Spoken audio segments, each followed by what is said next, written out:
कहानी है हमारे हीरो युनची की, जिससे अपनी दुनिया में डेविल गॉड के नाम से जाना जाता था। वो इसीलिए क्योंकि युनची ने अकेले पूरे हेवन से दुश्मनी मोल ले ली थी। युनची के पास एक बहुत ही ज्यादा कीमती हेवनली पोजीशन पर्ल ट्रेजर था, जिसे हासिल करने की तो हर एक कल्टिवेटर ख्वाहिश रखता है। और इसी वजह से बहुत बड़ी बड़ी क्लैन के लोगों ने अपने सारे कल्टिवेटर युनची के पीछे लगा दिए थे, जिनसे युनची अकेले कई दिनों तक फाइट करता है। लेकिन इस फाइट के अंत में युनची भी मारा गया और अगली बार जब युनची की आंखें खुली तो उसकी सोल दूसरी बॉडी में थी, जिसके मेंटेनेंस टूटे हुए थे। ये बॉडी बहुत ही ज्यादा कमजोर थी, लेकिन युनची हार नहीं मानता और वो खुद से वादा करता है कि वो खुद को ताकतवर करके अपना बदला लेगा। इसी के साथ युनची का ये जबरदस्त एडवेंचर शुरू हुआ, जिस एडवेंचर के दौरान युनची की मुलाकात कई खूबसूरत लड़कियों से होती है। साथ ही साथ युनची धीरे धीरे करके खुद को ताकतवर करता रहा और सीजन 1 के लास्ट तक आते आते हमने देखा कि युनची मिस किंग युए के सामने खुद को साबित करते हुए blue wind empire tournament competition का चैंपियन भी बन जाता है, जिसकी वजह से उसे सीक्रेट रेल्म ऑफ टियानची में जाने का मौका मिलेगा। अब आगे तो दोस्तों सीजन 2 की कहानी को शुरू करने से पहले मैं आप लोगों को रिकमेंड करूंगा कि जाकर एक बार सीजन 1 को पूरा देखा हो, क्योंकि दोस्तों अगर आप लोग सीजन 1 की कहानी को भूल चुके हो तो सीजन 2 आपको समझ नहीं आएगा और साथ ही साथ कहानी में मजा भी नहीं आएगा। मैं खुद भी इस सीरीज को एक्सप्लेन करने से पहले सीजन 1 एक बार कंप्लीट देख आया हूँ और अब मैं इस सीजन को एंजॉय कर पा रहा हूँ, क्योंकि यहाँ पर ऐसी बहुत सारी चीजें होगी जिसके लिए आप लोगों को सीजन 1 की स्टोरी को याद रखना जरूरी है। सीजन 1 का लिंक मैंने नीचे डिस्क्रिप्शन और कमेंट बॉक्स में दे दिया होगा। तो सीजन 2 की शुरुआत यहाँ युनची की आवाज से होती है, जहां युनची कह रहा था कि अगर मेरी किस्मत को हेवन ने लिखा है तो मैं अपनी किस्मत को बदलने के लिए हेवन के खिलाफ भी जाने के लिए तैयार हूँ, और अगर हेवन के खिलाफ जाना इवल होता है तो मैं यानी कि युनची प्राउडली डेविल गॉड बनने के लिए तैयार हूँ। इसी के साथ सीन शिफ्ट होकर सीक्रेट रेल्म ऑफ टियानची आ गया, जहाँ रैंकिंग कंपटीशन को गुजरे 5 दिन हो चुके थे। सबसे पहले हम यहाँ पर युनची को देखते हैं, जो कि पहले से काफी जरा बदल चुका था। युनची यहाँ पर खुद के सीने को पकड़ते हुए किंग युई का नाम पुकारते हुए कह रहा था कि किंग युई प्लीज मेरी मदद करो, अपना हाथ मुझे दो, अब मुझसे और ये सब संभाले नहीं जा रहा। मिस किंग युई भी जो सामने की तरफ मौजूद थी वो यहाँ पर युनची का नाटक पकड़ते हुए कहती है कि बस करो युनची, मैं जानती हूँ कि तुम्हारे अंदरूनी जख्म ऑलमोस्ट ठीक हो चुके हैं, इस तरह से नाटक मत करो। जो सुनकर तो युनची बेचारे का मुंह लटक गया था कि मेरा नाटक इतना भी नहीं चला। और साथ ही युनची देखता है कि उसके हाथ में मौजूद उसका हेवनली पोजीशन पर्ल अजीब तरीके से रिएक्ट कर रहा है, जैसे कि आसपास कोई ट्रेजर है जो कि युनची को अपनी तरफ पुकार रहा हो। युनची भी यहाँ पर यही सोचते हुए पुनः से किंग युई के पास आकर उससे सवाल करते हुए पूछता है कि क्या सीक्रेट रेल्म ऑफ टियानची में कुछ खास ट्रेजर्स भी मौजूद है, जिस पर मिस किंग युई युनची को जवाब देते हुए कहती है कि सीक्रेट रेल्म ऑफ टियानची में बहुत सारे कीमती ट्रेजर्स मौजूद है, जिनमें से कौन सा तुम्हें मिलेगा ये तुम्हारी किस्मत पर डिपेंड करता है। और यहाँ का जो सबसे ज्यादा फेमस और कीमती ट्रेजर है उसका नाम है बुद्धि एम्परर लोटस हर्ट, जिसके बारे में युनची सुनकर काफी ज्यादा सरप्राइज हो गया था। मिस किंग युई आगे बताती है कि ये एक हेवन डिफाइंड ट्रेजर है, जिसे नॉर्मली तो एग्जिस्ट नहीं करना चाहिए था। वैसे कहूँ तो किसी ने भी इसे अपनी आंखों से नहीं देखा, सिर्फ एंशिएंट रिकॉर्ड में हमने इसके बारे में पढ़ा है। ये सुनकर तो युनची कुछ सोचने लगा, जिस पर मिस किंग युई सवाल करते हुए पूछती है कि क्या कुछ गड़बड़ है, जिस पर युनची जवाब देते हुए कहता है कि नहीं, मैं बस सिर्फ फील कर पा रहा हूँ कि आज हमारी किस्मत काफी अच्छी होगी। ये बोलते युनची यहाँ पर मिस किंग युई को एक तरफ चलने का इशारा करता है, जिस तरफ युनची का हेवनली पोजीशन पर्ल उसे जाने को बोल रहा था। वो जगह सीक्रेट रेल्म ऑफ टियानची का मेन कोर था, जो जगह बहुत ही जरा खतरनाक है। इस पर मिस किंग युई भी युनची के पीछे पीछे चल पड़ी थी। वैसे आप लोग यकीनन यही सोच रहे होंगे कि युनची और मिस किंग युई आखिर अचानक से एक दूसरे के साथ कैसे आ गए। तो इस सवाल का जवाब भी जल्दी आप लोगों को मिल जाएगा, बस सिर्फ अभी के लिए आप लोग भरोसा रखकर इस एपिसोड को आगे देखते रहो। अब हम देखते हैं कि युनची यहाँ पर अपने हेवनली पोजीशन पर्ल को फॉलो करते करते आखिरकार एक लोकेशन पर पहुंच चुका था, जहाँ पर युनची को बर्फ के नीचे एक लोटस फ्लावर जैसा ट्रेजर दिखाई देता है। इसलिए वो मिस किंग युई से सवाल करते हुए पूछता है कि आखिर ये बुद्धि एम्परर लोटस हर्ट दिखाई कैसे देता है। मिस किंग युई जवाब देते हुए कहती है कि वो एक लोटस फ्लावर जैसा होगा, जो कि लोटस फ्लावर से साइज में थोड़ा बड़ा होता है, साथ ही साथ उसके पत्ते लाइट ब्लू कलर के होंगे। बस युनची का इतना सुनना ही था कि तभी अचानक वो अपनी फ्लेम पावर का इस्तेमाल करते हुए फुनस से जमीन को हिट करते हुए यहाँ उस लोटस फ्लावर को बाहर की तरफ निकाल लाता है, जिसे अपने सामने देखकर तो मिस किंग युई पूरी तरीके से शॉक रह गई थी कि ये तो बुद्धि एम्परर लोटस हर्ट है। ये बिल्कुल वैसे ही है जैसे मैंने इस बारे में पढ़ा था। युनची भी दूसरी तरफ कहता है कि ये बुद्धि एम्परर लोटस हर्ट तो जमीन की काफी गहराई में दंसा हुआ था।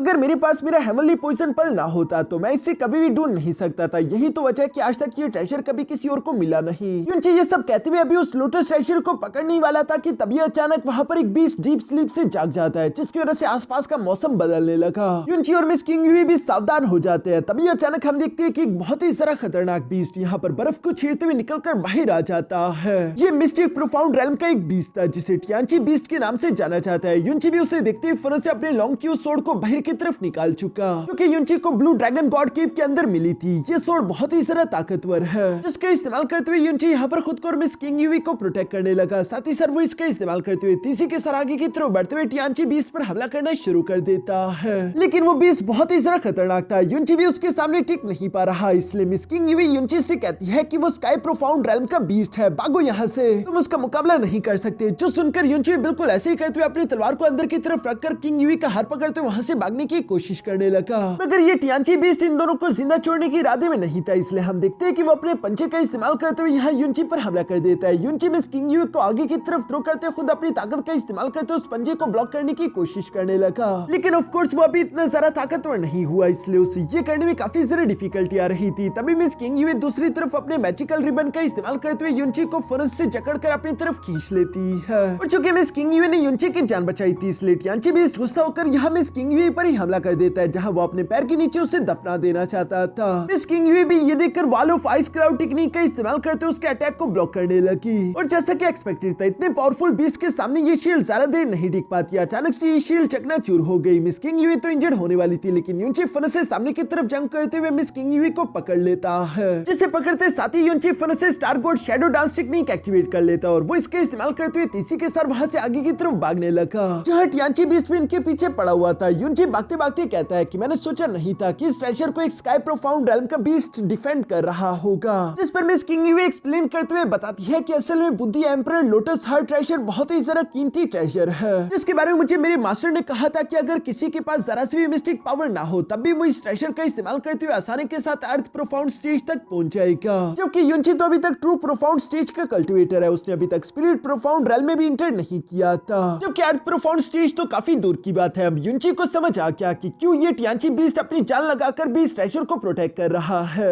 ये सब जानने के बाद यूनची रुकते हुए मिस किंगयुई को उतारकर कहता है कि तुम यहाँ से भागो, मैं उसे डिस्ट्रैक्ट करके अपने पीछे लगाता हूँ। मिस किंगयुई तो यूनची को रोकने की अपनी पूरी कोशिश करती है, लेकिन यूनची एक बात नहीं सुनता और वो भागते भागते वापस से टियांची बीस्ट की तरफ जाने लगा, जहाँ टियांची बीस्ट अपने हाथ से यूनची को जकड़ने की कोशिश करता है। लेकिन star God shadow dancing technique की वजह से यूनची बहुत ही ज्यादा तेज था और वो टियांची बीस्ट के हर एक अटैक को डॉज करते हुए बच रहा है। यूनची के अंदर से जैस्मिन भी यूनची को बता रही थी कि यूनची तुम जानते हो ना कि ये एक स्काई प्रोफाउंड रेल्म का बीस्ट है, जिसके सामने तुम एक चूंटी के बराबर हो। यूनची ये सुनकर जवाब देते हुए कहता है कि हाँ ये बात मैं जानता हूँ, ये टियांची बीस्ट बेशक बहुत ही ज्यादा ताकतवर होगा, लेकिन ये मेरे star God shadow dancing technique जितना फास्ट नहीं है, इसलिए मैं इसे डिस्ट्रैक्ट करके अपने पीछे लगा सकता हूँ। एटलीस्ट मिस किंगयुई तो बचकर यहाँ से निकल पाएगी, और वैसे भी मैं उस बुद्धि एम्परर लोटस हार्ट जैसे कीमती ट्रेजर को पीछे कैसे छोड़कर जा सकता हूँ। ये सब कहते हुए यूनची फौरन से उस ट्रेजर के पास आ गया था, जहाँ यूनची अपने हमली पोइजन पल का इस्तेमाल करते हुए उस बुद्धि एम्परर लोटस हार्ट ट्रेजर को स्टोर करने लगा है। जो देखकर जैस्मिन यूनची की बॉडी से बाहर की तरफ आते हुए कहती है कि लगता है कि यूनची तुम पूरी तरीके से पागल हो चुके हो, जो तुमने इतना बड़ा खतरा मोल ले लिया। ये सुनकर यूनची मुस्कुराते हुए कहता है कि फिक्र मत करो, कुछ नहीं होगा। तभी अचानक हम देखते हैं कि वो टियांची बीस्ट भी फौरन से जंप करते हुए यूनची के सामने आ जाता है। यहाँ पर पीछे की तरफ मिस किंगयुई यूनची को आवाज देते हुए कहती है कि यूनची भागो वहाँ से। यूनची जिसने बुद्धि एम्परर लोटस हार्ट ट्रेजर हासिल कर लिया था, इसलिए वो तीसी के सर वहाँ से भागने लगा, मगर दूसरी तरफ टियांची बीस्ट भी गुस्से में आकर जोरों से जमीन को पंच करता है, जिसकी वजह से जमीन टूटने लगी और हम देखते हैं कि मिस किंगयुई फौरन से हवा में उड़ जाती है। यूनची भी उसे पकड़ने के लिए उसके पीछे पीछे जंप कर चुका था। दूसरी तरफ हम देखते हैं कि टियांची बीस्ट एक गहरी सांस लेते हुए यहाँ हर एक चीज अपने अंदर खींचने लगा, जैसे मानो उसके मुंह के अंदर कोई ब्लैक होल हो। यूनची भी यहाँ पर मिस किंगयुई को बचाने के लिए फौरन से अपनी डेविल गॉड के थर्ड स्टार स्किल को एक्टिवेट कर लेता है, जिसे cloud and sun sealing technique कहते हैं। इस टेक्निक की वजह से इन दोनों की बॉडी के आसपास एक प्रोटेक्टिव बैरियर आ गया था, मगर साथ ही साथ ये दोनों टियांची बीस्ट के मुंह में भी पहुंच चुके थे। और यहाँ इसी खतरे के साथ सीन शिफ्ट होकर 3 दिन पहले पर आ जाता है, जो सीन सीजन 2 की असली शुरुआत है। जैसा कि हम जानते हैं कि सीजन 1 के रैंकिंग कंपटीशन के लास्ट में यूनची बेहोश हो गया था, तो ये सीन बिल्कुल टियांजियन मेनोर के गेस्ट रूम से शुरू हुआ, जहाँ पर यूनची अचानक से वापस से होश में आ जाता है। यूनची पहले से काफी जरा बेहतर महसूस कर रहा था, तभी अचानक उसे साइड से जैस्मिन की आवाज सुनाई दी, जो कि यूनची से कह रही थी कि आखिरकार 3 दिन बाद तुम होश में आ ही गए। जैस्मिन को यहाँ पर देखकर तो यूनची भी हैरान हो गया था। दूसरी तरफ जैस्मिन यूनची को डांटते हुए कहती है कि वो बस सिर्फ एक रैंकिंग कंपटीशन था, आखिर तुम इतना ज्यादा खुद को पुश क्यों कर रहे थे? या तुम बेवकूफ हो, तुम्हें मरने से डर नहीं लगता? जिस पर युनची हंसकर जवाब देते हुए कहता है कि फिक्र मत करो, मैं अपनी लिमिट्स को पहचानता हूँ, मुझे कुछ नहीं होगा, मैं इस बात को जानता था। जैस्मीन तो ये सुनकर गुस्से से मुंह फुला लेती है। दूसरी तरफ युनची कहता है कि मास्टर, वैसे तुम्हारी दी हुई ग्रेट डाउ बुद्धा टैक्टिक तो काफी जरा कमाल की है, क्योंकि अभी तो सिर्फ 3 दिन हुए और 3 दिन में ऑलरेडी मैं काफी जरा बेहतर महसूस कर रहा हूँ। ऐसा लगता है जैसे कि मेरी बॉडी पूरी तरीके से रिकवर कर चुकी है।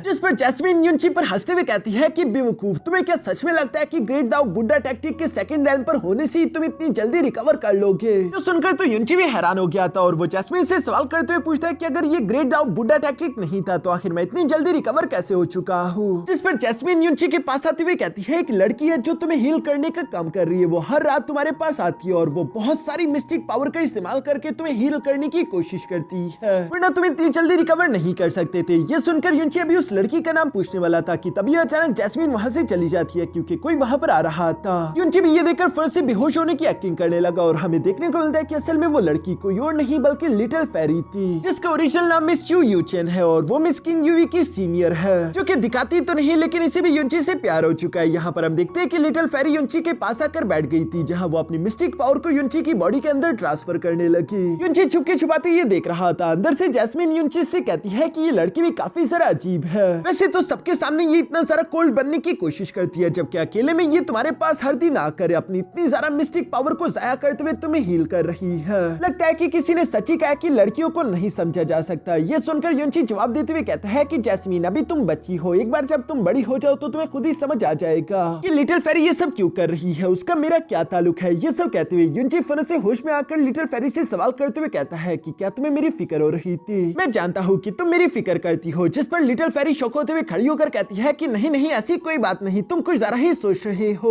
मैं तुम्हें हील इसीलिए कर रही थी क्योंकि किंग यूई की वजह से तुम इतने ज्यादा इंजर्ड हुए और चूंकि मैं किंग यूई की सीनियर मास्टर हूँ तो ये मेरा फर्ज बनता था, लेकिन अब चूंकि तुम पूरी तरीके से ठीक हो चुके हो तो हमारा हिसाब पूरा हुआ। अब मैं यहाँ से जा रही हूँ। जो सब बोलते वो यहाँ से जाने लगी थी। युनची ये देखकर लिटिल फेरी को आवाज देते हुए कहता है कि लिटिल फेरी रुक जाओ। लिटिल फेरी रुककर जवाब देते हुए कहती है कि पहले तो मुझे लिटिल फेरी कहकर पुकारना बंद करो, मेरा नाम चू युनचेन है, तुम मुझे मिस चू कहकर पुकार सकते हो। लेकिन युनची तो रहा डीट इंसान, वो कहता है कि लिटिल फेरी रुक जाओ, पर चूंकि लिटिल फेरी नहीं रुक रही थी इसलिए युनची खांसने लगा जैसे कि वो बहुत ही जरा इंजर्ड हो। लिटिल फेरी भी ये देखकर परेशान होते हुए फरस से युनची के पास आकर उसकी मदद करती है। साथ ही उसने युनची की बॉडी को स्कैन भी कर दिया था, लेकिन वो देखती है कि युनची तो बिल्कुल सही सलामत है, इसलिए वो गुस्से में आकर कहती है कि आखिर तुम्हारी हिम्मत कैसी हुई मुझे बेवकूफ बनाने की, तुम नाटक कर रहे हो। ये सुनकर तो युनची अभी समझाने की कोशिश करने लगा था कि असल में मैं तुम्हें रोककर थोड़ी देर तुमसे बात करना चाहता था, लेकिन तब तक मिस चू ने उस पर हमला कर दिया, जिसकी वजह से युनची सीधा जाकर दीवार से लगा। मिस चू कहती है कि बस बहुत हुआ, अज़ूर ड्रैगन गॉड केव में हमारे बीच जो कुछ भी हुआ था वो बस सिर्फ एक गलती थी, मैं उसे बुला चुकी हूँ, बेहतर है कि तुम भी उसे बुला दो। और अज़ूर ड्रैगन केव में क्या कुछ हुआ था ये जानने के लिए तो आप लोगों को सीजन 1 देखना होगा।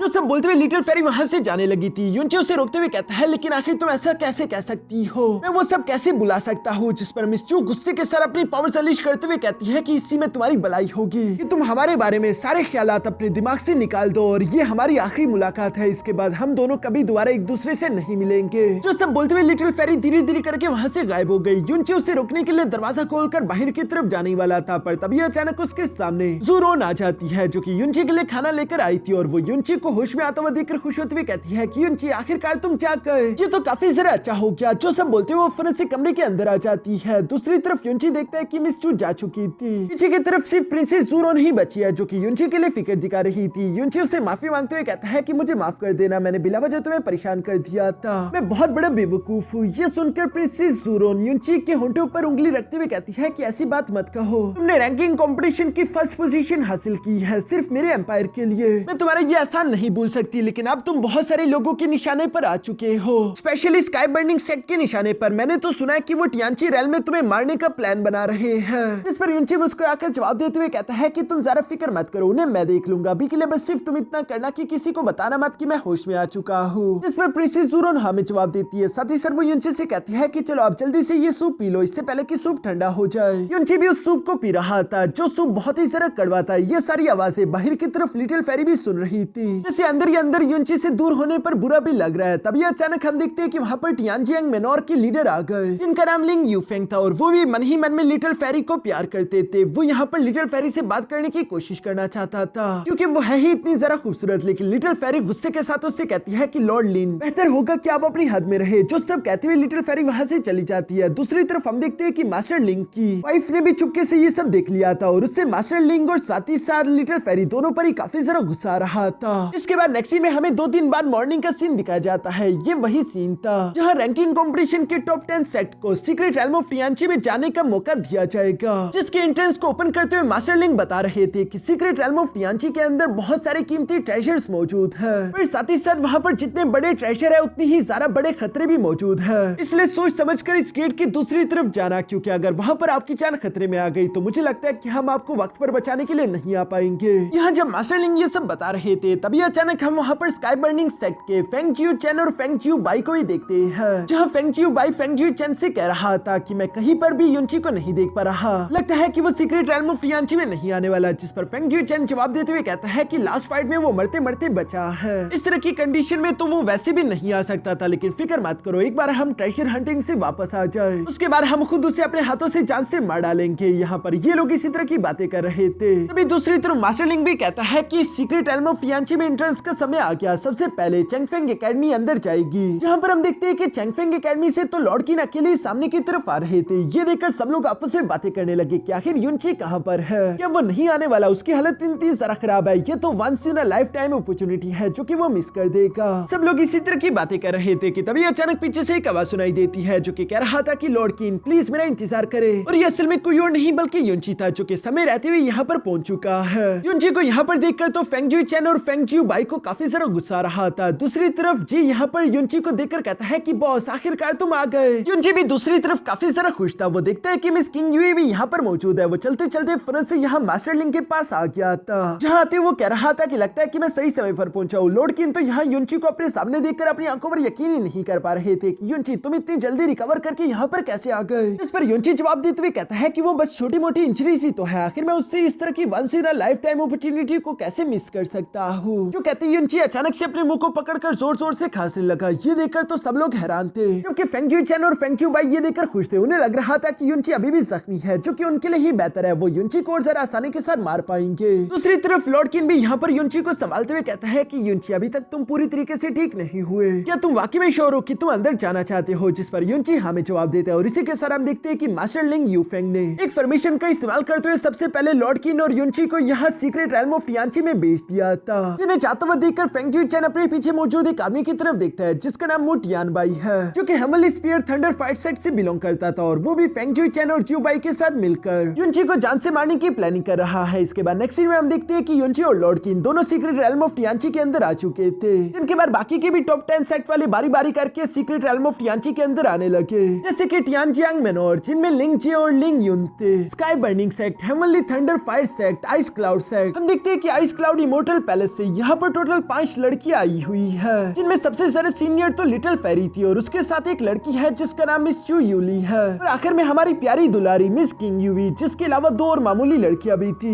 लिटिल फेरी यहाँ पर अपने साथियों से कहती है कि हमें अलग अलग जाना होगा। वो चू यूली से कहती है कि तुम मेरे साथ आओ। जो बोलते हुए ये दोनों फौरन से सामने की तरफ रवाना हो गए। मास्टर लिंग भी उन्हें जाता हुआ देखकर यहाँ पर लिंग युन से कहता है कि कोर एरिया बहुत ही जरा खतरनाक है, इसलिए कोशिश करना कि तुम लोग सीक्रेट रेल्म ऑफ टियांची की कोर की तरफ मत जाना। जिस पर लिंग युन हाँ में जवाब देता है। ये सब कहने के बाद मास्टर लिंग यूफेंग भी फौरन से लिटिल फेरी के पीछे रवाना हो जाता है। लिटिल जे यहाँ पर लिंग युन से कहता है कि बताओ भाई अब हमें कहाँ जाना होगा। जिस पर लिंग युन जवाब देते हुए कहता है कि हम दोनों एक दूसरे से अलग अलग जाने वाले हैं। लिंग जे ये सुनकर कहता है कि मुझे मालूम था भाई तुम ऐसा करोगे। दूसरी तरफ हम देखते हैं कि लिंग युन यहाँ मिस किंग यूई के पास आकर मिस किंग यूई से कहता है कि किंग यूई हम दोनों क्या एक साथ चले, मैं 3 साल पहले भी सीक्रेट रेल्म ऑफ टियांची में आया हूँ, इसलिए इस जगह को मैं थोड़ा अच्छे से जानता हूँ। इस पर मिस किंग यूई जवाब देते हुए कहती है कि तुम्हारा बहुत बहुत शुक्रिया, लेकिन मैंने फैसला किया कि मैं अकेले ही ट्रैवल करूंगी। जिस पर लिंग युन के पास रास्ता नहीं बचता और वो अकेले वहां से रवाना हो गया। दूसरी तरफ हम देखते हैं कि युनची भी ये सब सुनने के बाद वहां से अकेले ही राइट की तरफ रवाना हो जाता है, जिसके पीछे पीछे 3 लोग पड़ गए थे, Feng Xiao Chen, Feng Xiao Bai और साथ ही साथ Mu Tian Bai. Miss Qing Yue ने ये देख लिया था। इसके बाद सीन शिफ्ट होकर दूसरी तरफ युनची पर आ गया था, जो कि चलते चलते काफी दूर आ गया है। युनची ये तो जानता रहा कि कुछ लोग उसे फॉलो कर रहे हैं, इसलिए वो जैस्मिन से सवाल करते हुए पूछता है कि आखिर टोटल कितने लोग हैं जो कि मुझे फॉलो कर रहे हैं। जिस पर जैस्मिन जवाब देते हुए कहती है कि मैं टोटल 4 लोगों का ऑरा सेंस कर पा रही हूँ। 4 लोगों का सुनकर तो युनची कहता है कि ये तो ज्यादा है, क्या तुम जैस्मिन उनमें से कुछ लोगों को मेरे लिए जान से मारोगी। जिस पर जैस्मिन फौरन से हाँ में जवाब देती है। ये सुनकर युनची कहता है कि आखिर तुम्हें इतनी जल्दी कैसे मान गई। जिस पर जैस्मिन जवाब देते हुए कहती है कि एक बार मैं तुम्हारा काम कर दूं, उसके बाद मैं अपनी मिस्टिक पावर को सील कर दूंगी ताकि मैं तुम्हारे हेवनली पोइजन पल का इस्तेमाल करते हुए अपनी बॉडी के अंदर मौजूद गॉड किलिंग पोइजन को रिमूव कर सकूं। और इस दौरान मुझे काफी ज्यादा टाइम लगेगा। जिस दौरान मैं ये सब कर रही होंगी उस दौरान मैं तुम्हारी कोई भी मदद नहीं कर पाऊंगी। अब तुम्हें अपना ख्याल खुद ही रखना होगा। ये सुनकर युनची कहता है कि आखिर तुम ये क्या कह रही हो? क्या होगा अगर मैं कोई लाइफ एंड डेथ सिचुएशन में फंस गया? और क्या होगा कि अगर उस सिचुएशन में मैं मारा भी जाऊं? अगर मैं मारा गया तो तुम्हारी बॉडी के अंदर मौजूद इस पोइजन को कौन रिमूव करेगा?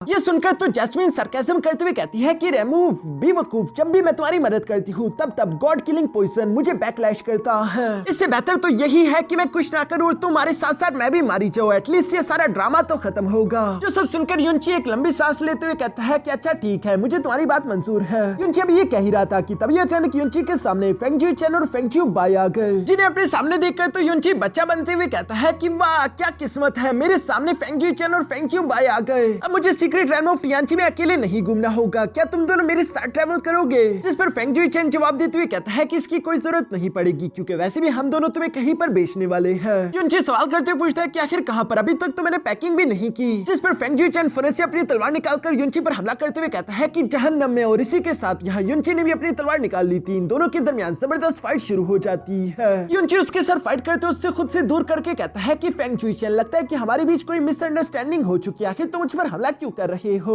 फेंगजी चेन गुस्सा होते हुए कहता है कि कमीने, एक तो तूने वो लड़की मुझसे चुरा ली जिससे मैं प्यार करता था, और अभी भी तू मेरे सामने नादान होने की एक्टिंग कर रहा है। ये सुनकर युनची उसके अटैक को अपनी तलवार से ब्लॉक करते हुए कहता है कि अच्छा तो तुम प्रिंसेस ज़ूरोन की बात कर रहे हो। ये सब कहते हुए युनची जम करके पीछे की तरफ आ गया था। साथ ही साथ वो कहता है कि वैसे इसमें मेरी कोई गलती नहीं है। फेंगजी चेन तो गुस्से में था, वो युनची की बात नहीं सुनता और वो अपनी तलवार को लेकर आगे की तरफ बढ़ते हुए युनची पर हमला करने लगा, जहाँ युनची उसके अटैक्स को ब्लॉक करते हुए कह रहा था कि इसमें मेरी गलती कैसे हो सकती है? अगर तुम्हें इतनी हिम्मत नहीं थी या तुम इतने ज्यादा फेमस नहीं थे कि तुम एक लड़की को पढ़ा सको, सबसे इंपॉर्टेंट बात तो यह है कि तुम मेरी तरह हैंडसम भी नहीं हो, तो ये सब मेरी गलती कैसे हो सकती है? जो सब बोलते हुए युनची फौरन से पीछे की तरफ जंप करते हुए अपनी फिनिक्स ब्रेक टेक्निक को एक्टिवेट करके फेंगजी चेन पर हमला कर चुका, जिस अटैक के ब्लास्ट इफेक्ट के कारण फेंगजी चेन उड़ते हुए पीछे की तरफ आ गिरा। युनची कूल तरीके से सवाल करते हुए पूछता है कि तुम खुद ही सोचो कि अगर प्रिंसेस ज़ूरोन की जगह तुम होते तो तब भी तुम मुझे ही चूज करते क्योंकि मैं हूँ ही इतना ज्यादा कमाल का। ये सुनकर फेंगजी बाई गुस्सा होते हुए कहता है कि लगता है कि लड़के तुम मरना चाहता है। जो बोलते हुए फेंगजी बाई अब अपनी तलवार से युनची पर हमले करने लगता है और वो उसे पीछे की तरफ धकेल चुका। फेंगजी चेन भी फेंगजी बाई के पास आते हुए कहता है कि युनची इतना भी ज्यादा कमजोर नहीं, चलो हम दोनों मिलकर इस पर हमला करते हैं। युनची भी सामने की तरफ फाइट करने के लिए पूरी तरीके से तैयार था। तभी अचानक जैस्मिन अंदर से युनची को जवाब देते हुए कहती है कि इन दोनों के साथ लड़ना तो ठीक है लेकिन अपनी ताकत बचा कर रखना क्योंकि इनसे भी ज्यादा खतरनाक बंदा पीछे तैयार खड़ा है जो कि मू टियानबाई था और वो बादलों के ऊपर छुपा हुआ है। युनची को इस बारे में मालूम हो चुका था। फेंगजी चेन तो यहाँ इसी मौके का इस्तेमाल करते हुए युनची पर एक पावरफुल अटैक करने वाला था। दूसरी तरफ युनची ने भी ये देखकर एक powerful flame slash attack ready करके उस पर हमला कर दिया जो कि सिर्फ फेंगजी चेन के अटैक को काटता नहीं बल्कि साथ ही साथ वो उसे हिट करते हुए बुरी तरीके से इंजर्ड करके पीछे की तरफ धकेल भी देता है जिस वजह से उसके मुंह से खून निकलने लगा था। ये देखकर फेंगजी बाई तो यहाँ फेंगजी चेन के लिए परेशान होने लगा, लेकिन तभी अचानक युनची तेजी के साथ टेलीपोर्ट करते उसके पीछे आकर कहता है कि तुम उसकी फिक्र नहीं बल्कि अपनी फिक्र करो, और ये कहती वो फिर से फेंगजी चेन को हिट करके जमीन पर गिरा देता है जिसके बाद युनची ने उस पर अपना पैर रख दिया था। फेंगजी चेन को तो ये नजारा देखकर अपनी आंखों पर यकीन नहीं आ रहा था कि आखिर युनची इतना सारा ताकतवर कैसे है। उसे इस तरह से शौक में देखकर युनची भी हंसते हुए जवाब देते हुए कहता है कि हाँ तुम सही समझे, मैं जरा सा भी इंजर्ड नहीं हूँ, मैं तो बस सिर्फ नाटक कर रहा था। तुम दोनों बेवकूफों को लगा कि सीक्रेट रेल्म ऑफ टियांची बहुत ही अच्छी जगह होगी मुझे मारने के लिए, लेकिन अब देखो बाजी पलट गई, यहाँ पर तुम दोनों मरने वाले हो। जो सब बोलते हुए युनची ने यहाँ पर अपनी तलवार को फेंगजी बाई की छाती पर रख दिया था। असल में युनची की तलवार 2000 किलो की है, अगर युनची ने सिर्फ उससे छोड़ भी दिया तब भी वो फेंगजी बाई की बॉडी के आर पार हो जाएगी। इसलिए फेंगजी चेन यहाँ युनची को रोकते हुए कहता है कि रुक जाओ, हमारे स्काई बर्निंग सेट के ग्रेट एल्डर ने फेंगजी बाई और मेरी बॉडी पर यहाँ सोल मार्क लगाए हुए हैं। अगर फेंगजी बाई मरा तो ग्रेट एल्डर को इस बारे में फौरन मालूम हो जाएगा और तब तुम्हारी जान खतरे में आ जाएगी, लेकिन युनची को इस बात से जरा सा भी फर्क नहीं पड़ता। इसलिए वो धीरे धीरे करके अपनी तलवार को छोड़ रहा था जो कि फेंगजी बाई की छाती के अंदर घुस रही है। इसलिए फेंगजी चेन गुस्सा होते हुए कहता है कि रुक जा कमीने, वरना तू इसके लिए पछताएगा। मेरा स्काई बर्निंग सेट तेरे हर एक प्यार करने वाले को जान से मार डालेगा।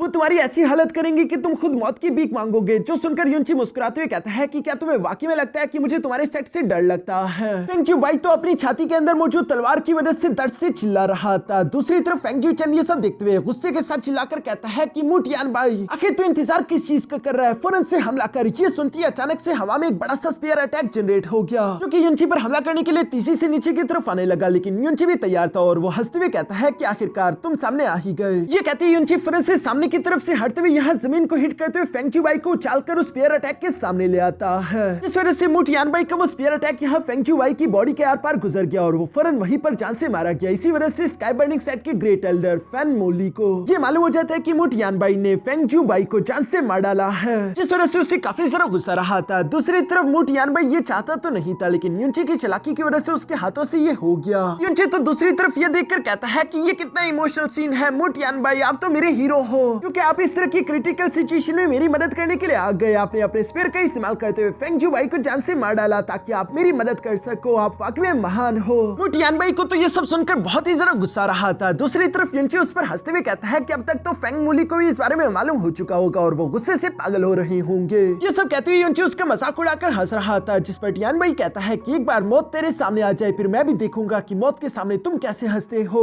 ये सब कहते हुए टियानबाई ने अपने स्पीयर का इस्तेमाल करते हुए तीसी के साथ युनची पर अटैक करना शुरू कर दिए थे और हम देखते हैं कि टियानबाई तो काफी ज्यादा ताकतवर था। युनची को उसके सर फाइट बैक करने में काफी ज्यादा डिफिकल्टी आ रही थी, इसलिए वो अभी यहाँ पर जैस्मिन को मदद के लिए पुकारने ही वाला था कि तभी अचानक साइड से एक आइस अटैक सीधा आकर टियानबाई को हिट करते हुए पीछे की तरफ धकेल देता है, जो देखकर तो युनची और टियानबाई दोनों ही सरप्राइज हो गए थे कि आखिर ये अटैक किसने किया। तभी अचानक एक मैजिकल रिबन तीसी के साथ आकर युनची को जकड़ते हुए हवा में खींच लेता है, जहाँ युनची को देखने को मिला कि असल में वो कोई और नहीं बल्कि उसकी प्यारी बीवी किंग यूई थी जिसने उसकी मदद की।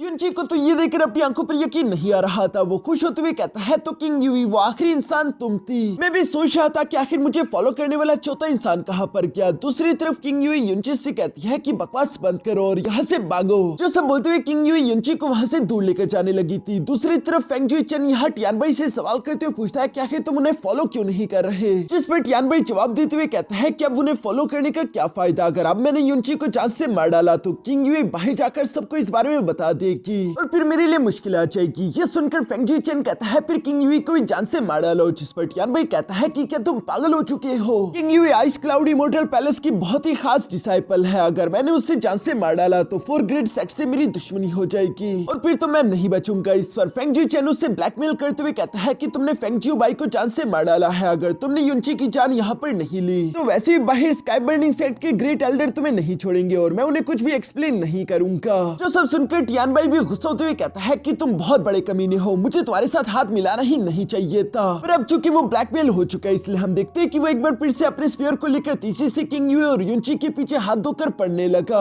जहाँ वो इन दोनों पर फायर अटैक्स करते हुए कह रहा था कि आखिर तुम दोनों कहाँ भाग रहे हो। मिस किंग यूई उसके सारे के सारे फायर अटैक्स को ब्लॉक कर देती है, जबकि साथ ही साथ हम देखते हैं कि टियानबाई के स्पीयर अटैक को ब्लॉक करने के लिए युनची ने अपनी तलवार का इस्तेमाल किया। इसी के साथ यहाँ पर दोबारा से फाइट शुरू हो गई, लेकिन चूंकि हम देखते हैं कि टियानबाई की कल्टिवेशन युनची से ज्यादा थी इसलिए युनची अकेले उसका मुकाबला नहीं कर पा रहा। मिस किंग यूई भी युनची का साथ देती है और दोनों ने मिलकर टियानबाई को हिट करते हुए जमीन पर पटक दिया, जिसके बाद ये दोनों वहां से भागने की दोबारा से कोशिश करने लगे। लेकिन चूंकि टियानबाई की भी जान पर पड़ी हुई थी इसलिए वो इन दोनों का पीछा नहीं छोड़ रहा था और लगातार वो इन पर आग बरसा रहा है। साथ ही साथ हम देखते हैं कि उसने अपने ड्रैगन स्पीयर टेक्निक का इस्तेमाल करते हुए इन दोनों पर पावरफुल अटैक चल दिया था, जिस अटैक को ब्लॉक करने के लिए मिस किंग यूई यहाँ पर अपने आइस फिनिक्स को समन कर लेती है, लेकिन यहाँ उसका आइस फिनिक्स नहीं पाया। मैरिबन भी टियानबाई के सामने कमजोर पड़ रहा था, इसलिए युनची उसे साइड पर हटाते हुए खुद यहाँ उस स्पीयर अटैक को ब्लॉक करने लगता है, जिसके लिए युनची ने अपने डेविल को फेस किया। लेकिन दूसरी तरफ किंग यूई को लगता था कि युनची टियानबाई का मुकाबला नहीं कर सकता, इसलिए वो उसका हाथ पकड़ते उसे यहाँ से भागने का बोलती है। युनची मिस किंग यूई के साथ अचानक से पीछे की तरफ पलट कर देखते हुए कहता है कि टियानबाई को जान से मार डालो। किंग यूई के साथ अचानक से पीछे की तरफ पलट कर देखते हुए कहता है कि टियानबाई को जान से मार डालो। सुनकर तो मुस्कुराते फौरन भाई की तरफ आ गई, वो टियानबाई को ब्लॉक करते हुए जमीन पर गिर रही है। टियानबाई छोटी बच्ची जैसी दिखने वाली लड़की को देखकर हैरान होते हुए क्या कहते हो। जिस चैन कोई जवाब नहीं देती बल्कि वो एटीट्यूड के साथ यहाँ सिर्फ एक उंगली प्रेशर टियानबाई पर लगाना शुरू कर देती है। साथ ही साथ वो टियानबाई से कह रही थी कि बस तुम सिर्फ इतना बताओ कि तुम कैसे मरना चाहोगे। टियानबाई यहाँ पर जैस्मिन के प्रेशर को महसूस करते हुए कहा था कि ये बहुत ही ज्यादा टेरिफाइंग प्रेशर है, आखिर ये लड़की है कौन। वो इस कश्मकश में पड़ा हुआ था। तभी अचानक जैस्मिन गुस्सा होते हुए जवाब देते हुए कहती है कि मैंने तुम्हें मौका दिया था कि तुम अपनी मर्जी की मौत को सेलेक्ट करो, लेकिन तुमने चूंकि मुझे जवाब नहीं दिया, अब तुम्हारे लिए तुम्हारी मौत मैं सेलेक्ट करूंगी। ये बोलती हुए चुटकी बजाकर यह एक्सप्लोड, जिसके साथ ही मुंह टियानबाई की बॉडी एक्सप्लोड करके ब्लास्ट कर गई और वो वहीं पर जान से मारा गया। जो करने के बाद जैस्मिन वापस से युनची की बॉडी आ जाती है। युनची जैस्मिन से सवाल करते हुए पूछता है कि क्या इतनी जल्दी हो गया। जैस्मिन भी फ्लेक्स करते हुए कहती है तो क्या तुम्हें कोई शक था कि वो मुझसे जिंदा बच सकता है। युनची उससे फेंगजुई चैन के बारे में भी सवाल करता है, जिस पर जैस्मिन जवाब देते हुए कहती है कि मैंने तुमसे पहले ही कहा था कि मैं तुम्हारे लिए एक बंदे को जान से मारूंगी और अब तो मैंने अपनी मिस्टिक पावर को सील कर दिया है। अब आगे मैं तुम्हारी मदद कुछ देर के लिए नहीं कर सकती, तुम्हें खुद की ही किस्मत पर डिपेंड करना होगा। युनची बेचारा तो उससे कह रहा था कि मास्टर तुम मेरे साथ ऐसा नहीं कर सकती, ये तो जुल्म है। दूसरी तरफ बाहर हम देखते हैं कि किंग यूई ने भी काफी ज्यादा एनर्जी इस्तेमाल कर ली थी, जिसकी वजह से वो कमजोर होकर नीचे की तरफ आ गिरी, जहाँ युनची भी उसके साथ साथ उसके ऊपर आ गिरा था। यहाँ किंग यूई को इतने करीब से देखकर युनची उसकी तारीफ करते हुए कहता है कि किंग यूई तुम तो पहले से भी ज्यादा खूबसूरत हो चुकी हो। जिस पर किंग यूई युनची से कहती है कि मेरे ऊपर से हटो। जो कहती है किंग यूई फिर से खड़ी हो जाती है और वो बताती है कि लगता है कि मुंह टियानबाई कहीं दूर रह चुका है, इसीलिए मैं उसका ऑरा सेंस नहीं कर पा रही। पर मुझे ये बताओ कि आखिर फेंगजुई चैन तुम्हें जान से क्यों मारना चाहता है। इस पर युनची जवाब देते हुए कहता है कि शायद मैं हैंडसम हूं, इसी वजह से वो मुझसे जलते हैं। किंग यूई भी ये सुनकर कहती है कि नौटंगी हमेशा नौटंगी ही करते रहते हो। युनची भी अपनी हरकतों से बाज नहीं आता। वो मिस किंग यूई को छेड़ते हुए कहता है कि अच्छा ये सुनकर कहती है कि नौटंगी हमेशा नौटंगी ही करते रहते हो। युनची भी अपनी हरकतों से बाज नहीं आता। वो मिस किंग यूई को छेड़ते हुए कहता है कि अच्छा ये बताओ कि आखिर तुम मुझे क्यों फॉलो कर रही थी, कहीं ऐसा तो नहीं कि तुम्हें मेरी फिक्र हो रही थी। जिस पर किंग यूई मना करते हुए कहती है कि नहीं नहीं ऐसी कोई बात नहीं, मैं तो बस वहां से गुजर रही थी और मैंने तुम्हें देखा कि तुम खतरे में हो, इसलिए मैंने तुम्हारी मदद की। अब चूंकि तुम खतरे से बाहर हो तो हमारे रास्ते एक दूसरे से अलग होते हैं, तुम अलग जाओ मैं अलग जाऊंगी। ये कहती वो मुंह बनाकर सामने की तरफ जाने लगी, जहाँ युनची पीछे की तरफ एक्टिंग करते हुए कहता है कि ऐसा मत करो, मुझे अकेले मत छोड़ो। क्या होगा अगर मुंह टियानबाई से दोबारा मेरी मुलाकात हो गई, वो मुझे जान से मार डालेगा। क्या तुम वाकई में चाहती हो कि मैं इस बड़ी जवानी में मारा जाऊं? किंग यूई भी युनची की ये बातें सुनकर कहती है कि अच्छा ठीक है तुम मेरे साथ आ सकते हो। जो सुनकर तो युनची भी काफी जरा खुश हो गया था और वो किंग यूई के पीछे पीछे रवाना हो गया। अब दोस्तों आप लोगों के सवालों का जवाब आप लोगों को मिल गया होगा कि कैसे किंग यूई और युनची एक दूसरे के साथ एपिसोड 1 की शुरुआत में आ गए थे। इसके बाद वही सब कुछ हुआ जैसे युनची के हाथ में मौजूद हेवनली पॉइजन पर्ल रिएक्ट कर रहा था और उससे मालूम पड़ता है कि आसपास कोई कीमती ट्रेजर है, जहां इन लोगों को बुद्धि एम्परर लोथर ट्रेजर दिख गया था, जिसे हासिल करने की वजह से टियानची बीस्ट इन दोनों के पीछे हाथ धोकर पड़ चुका था और यहाँ ये दोनों टियानची बीस्ट के मुंह में जाने वाले थे। तभी युनची मिस किंग यूई का हाथ पकड़ते हुए फिर से अपने cloud and sun sealing technique को एक्टिवेट कर लेता है, लेकिन जैस्मिन ये देखकर युनची से कह रही थी कि वो बीस्ट बहुत ही ज्यादा ताकतवर है, तुम्हारी ये शील्ड तुम्हें उसके अटैक से नहीं बचा पाएगी। यहाँ पर जैस्मिन की बात बिल्कुल सही थी, क्योंकि हम देखते हैं कि वो टियानची बीस्ट अपने जबड़े का इस्तेमाल करते हुए शील्ड बैरियर को चकनाचूर कर देता है। ये देखकर युनची को एक बात तो समझ आ गई थी कि अब वो नहीं बच सकता, वो टियानची बीस्ट के पेट में जाने वाला है, लेकिन वो किंग यूई को बचाने के लिए फिर से उसे धकेलते हुए यहाँ टियानची बीस्ट के मुंह से दूर फेंकने लगा। पर दूसरी तरफ मिस किंग यूई जो कि वैसे तो कोल्ड बनने की कोशिश करती है, लेकिन मन ही मन में उसे युनची की फिक्र भी है,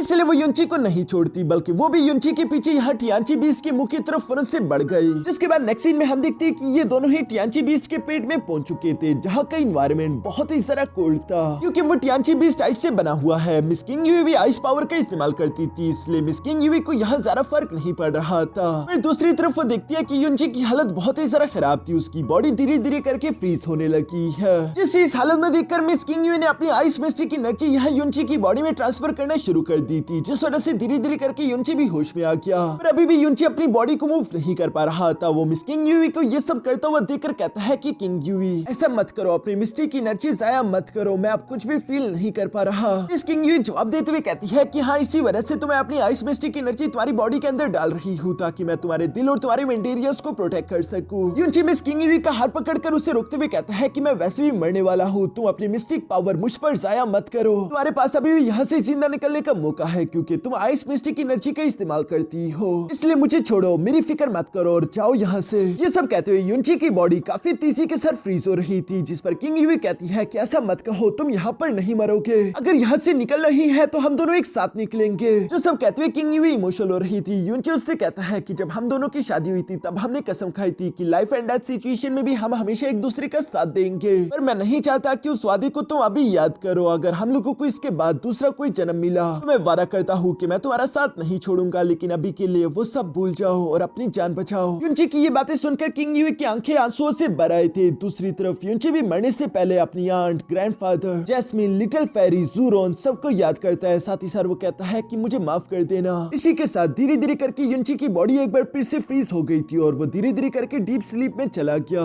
जो सब देखते हुए किंग यूई इमोशनल होकर युनची के मुंह को छूते हुए कहती है कि तुम्हें अगले जन्म का इंतजार नहीं करना होगा। जब तुमने रैंकिंग कंपटीशन के अरीना में मुझे हराया था, उसी टाइम से तुमने मेरा दिल जीत लिया। मुझे वैसे भी तुम अच्छे लगते थे, लेकिन मैं हमेशा खुद को समझाती रही कि तुम बहुत ही जरा कमजोर हो, तुम्हारे और मेरे रास्ते अलग है। मैंने इस तरह की बातें करते हुए हर एक मुमकिन तरीके से अपने दिल को समझाने की कोशिश करी। जो सब कहते हुए मिस किंग यूई यहाँ पर अपनी पावर्स को एक्टिवेट कर रही थी। सती सर वो कहती है लेकिन मेरा दिल कभी भी शांत नहीं हुआ, मेरे दिल में मौजूद इमोशंस तुम्हारे लिए कभी भी खत्म नहीं हुए। जो सब बोलते हुए मिस किंग यूई यहाँ पर अपनी आइस मिस्टी की एनर्जी को एक आइस फिनिक्स में कन्वर्ट करके युनची की बॉडी के ऊपर ले आती है, ताकि वो आइस मिस्टी की एनर्जी को युनची की बॉडी के अंदर ट्रांसफर कर सके और युनची को मरने से बचाया जा सके। जो सब करते हुए किंग यूई कह रही थी कि युनची तुमने मेरे लिए जो सब कुछ किया है, ये सब अगर तुम किसी भी औरत के लिए करोगे तो यकीनन वो तुम्हारे प्यार में पड़ जाएगी। तुम्हारी ही ये सब गलती है। ये इमोशंस इतने ज्यादा बढ़ चुके, इसलिए युनची अभी चाहे जो मर्जी हो जाए तुम्हें बचाने के लिए मैं किंग यूई कुछ भी करने के लिए तैयार हूँ, चाहे मुझे अपनी जान ही क्यों ना देनी पड़े। क्योंकि मिस किंग यूई की बॉडी के अंदर मौजूद अब आइस मिस्टी की एनर्जी कम हो रही थी। इसी वजह से वो कमजोर होकर धीरे धीरे बेहोश होने लगी है। जहाँ बेहोश होने से पहले मिस किंग यूई कहती है कि जिस आदमी से मैं प्यार करती हूँ उससे मैं यहाँ इस तरीके से मरने नहीं दूंगी। और ये सब कहते हुए मिस किंग यूई बेहोश हो गई। युनची दूसरी तरफ कुछ देर बाद होश में आ जाता है, जहाँ वो अपनी आंखें खोलते हुए कहता है कि क्या मैं अभी भी जिंदा हूँ। ये कहते हुए युनची की नजर अचानक अपने पास मौजूद किंग यूई पर पड़ जाती है, जो कि बेहोशी की हालत में पड़ी हुई थी। युनची उसे देखकर बहुत ही ज्यादा परेशान हो गया था कि आखिर इसे क्या हो गया। तभी जैस्मिन युनची को जवाब देते हुए कहती है कि उसकी कोल्ड आइस मिस्टी की एनर्जी कम हो गई, जिसकी वजह से वो इस कोल्ड टेम्परेचर को बर्दाश्त नहीं कर पा रही। उसने अपनी सारी आइस मिस्टी की एनर्जी युनची चुके तुम्हें प्रोटेक्ट करने के लिए लगा दी है, तो अब मुझे लगता है कि तुमसे पहले ये मरने वाली है। जो सुनकर युनची कहता है कि नहीं, मैं ऐसा होने नहीं दूंगा, मैं किंग यूई को यहाँ मरने नहीं दे सकता। किंग यूई चाहे जो मर्जी हो जाए, मैं तुम्हें यहाँ से बाहर लेकर जाऊंगा। ये कहती वो किंग यूई को गोद में उठाकर खड़े होने की कोशिश करता है,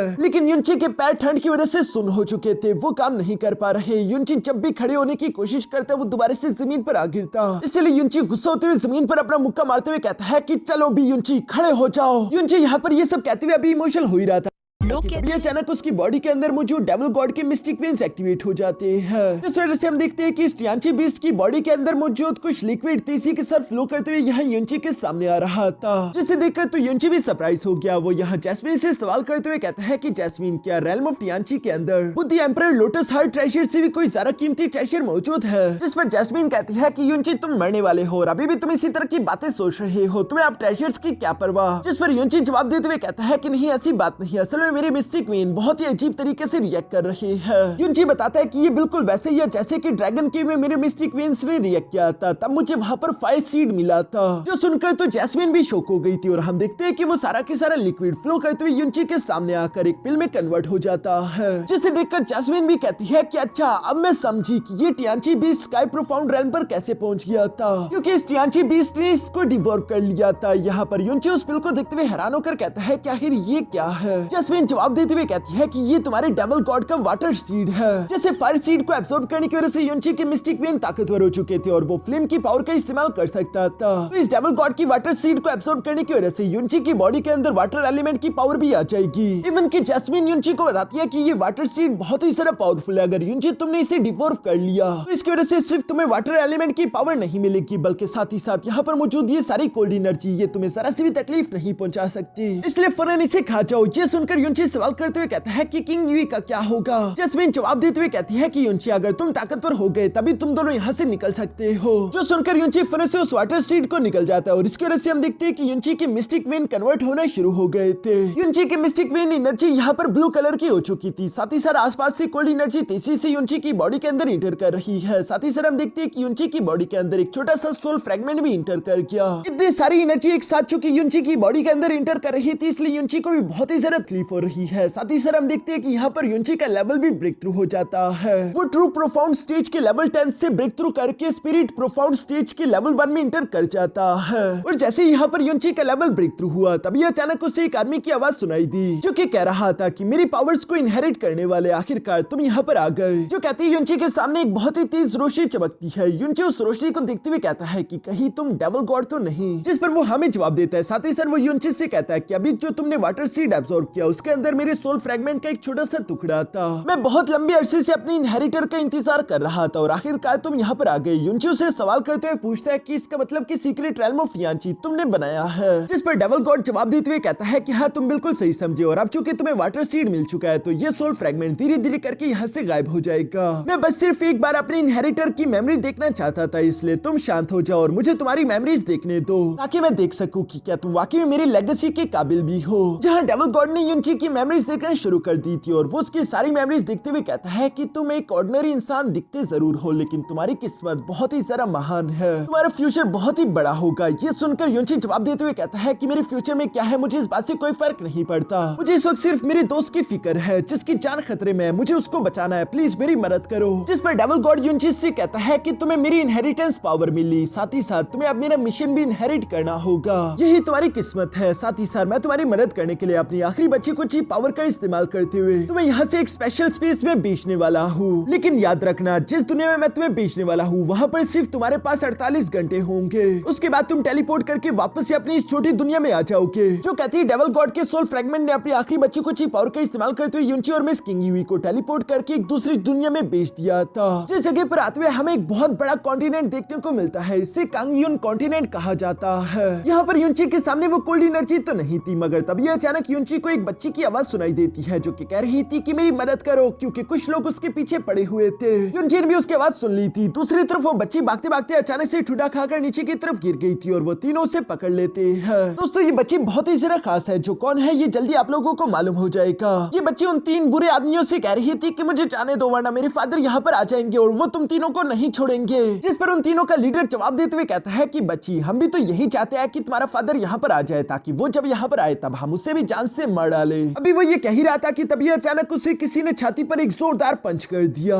जिसकी वजह से उड़ते हुए पीछे की तरफ दिखेला जाता है और हमें देखने को मिलता है कि ये हीरो कोई और नहीं बल्कि युंची है जिसने उस बच्ची को बचा लिया था। ये देखकर उन तीनों को तो युंची पर बहुत ही जरा गुस्सा आ गया कि आखिर ये कौन है। युंची यहाँ पर उस बच्ची को शांत कराते हुए कहता है कि घबराओ मत, अब तुम्हें कुछ नहीं होगा। दूसरी तरफ वो 3 बुरे आदमी यहाँ पर युंची से कहते हैं कि लगता है कि लड़के तू मरना चाहता है जो तू इस तरह से बीच में कूद पड़ा। ये सुनकर युंची भी गुस्से में कहता है कि मैं एक बच्ची के सामने किसी को जान से नहीं मारना चाहता, तुम लोगों के पास सिर्फ 5 सेकंड है, यहाँ से दफा हो जाओ वरना ये तुम्हारे लिए अच्छा नहीं होगा। जो सुनकर तो उनका लीडर अपनी तलवार निकालते हुए कहता है कि तुम अपनी स्पिरिट प्रोफाउंड स्टेज के लेवल 1 पर हो, इतनी बड़ी बड़ी बातें मत करो। और ये कहती जैसे उसने अपनी तलवार निकाली तभी युंची तीसरी के साथ आगे की तरफ बढ़ते उसे एक जोरदार पंच करते हुए हवा में फेंक देता है। अपने लीडर को इस तरह से हवा में उड़ता हुआ देखकर बाकी के दोनों वॉरियर्स भी घबरा गए और वो डर के मारे वहां से फौरन से अपनी जान बचाकर भाग जाते हैं। युंची दूसरी तरफ उस लड़की का हाथ पकड़ते उसे किंग युई के पास लाते हुए कहता है कि लिटिल गर्ल एक बार मैं इस लड़की को ठीक कर दूं उसके बाद मैं तुम्हें तुम्हारे घर तक पहुंचा दूंगा। जिस पर वो बच्ची हाँ में जवाब देती है। साथ ही सर वो किंग युई को देखकर सरप्राइज होते हुए कहती है कि वाओ ये लड़की कितनी खूबसूरत है। फिर साथ ही वो युंची से सवाल करते हुए कहती है कि आखिर ये लड़की इस तरह से जमीन पर क्यों पड़ी हुई है, क्या ये इंजर्ड है। जिस पर युंची जवाब देते हुए कहता है कि हाँ तुम बिल्कुल सही समझी लेकिन फिक्र मत करो ये जल्दी ठीक हो जाएगी। जो कहती है युंची किंग युई को संभाल कर उसके पास आते हुए यहाँ उसकी बॉडी में अपनी मिस्टिक एनर्जी को ट्रांसफर करने लगा। वो बच्ची भी बहुत ही प्यार से ये सब देख रही थी। युंची उसे देखते हुए कहता है कि आखिर तुम मुझे ऐसे क्यों देख रही हो। जिस पर वो बच्ची जवाब देते हुए कहती है कि मुझे नहीं मालूम, बस तुम्हें देखने में मुझे अच्छा फील हो रहा है, ऐसा लग रहा है जैसे कि मैं तुम्हें बहुत लंबे अरसे से जानती हूँ। जिस पर युंची जवाब देते हुए कहता है कि शायद ये कोई इत्तेफाक है, वैसे मेरा नाम युंची है, तुम्हारा नाम क्या है। जिस पर वो बच्ची अपना नाम सुलिंगर बताती है। ये सुनकर तो युंची शौक हो गया था क्योंकि पहले जन्म में युंची की बीवी का नाम सुलिंगर था जिसे उसके दुश्मनों ने मार दिया था और उसके मरने की वजह से तो युंची गुस्से से पागल हो चुका था। और ये बच्ची वही लड़की सुलिंगर है, यानी कि युंची अपने पहले जन्म वाली दुनिया में टेलीपोर्ट करके पहुंच चुका है।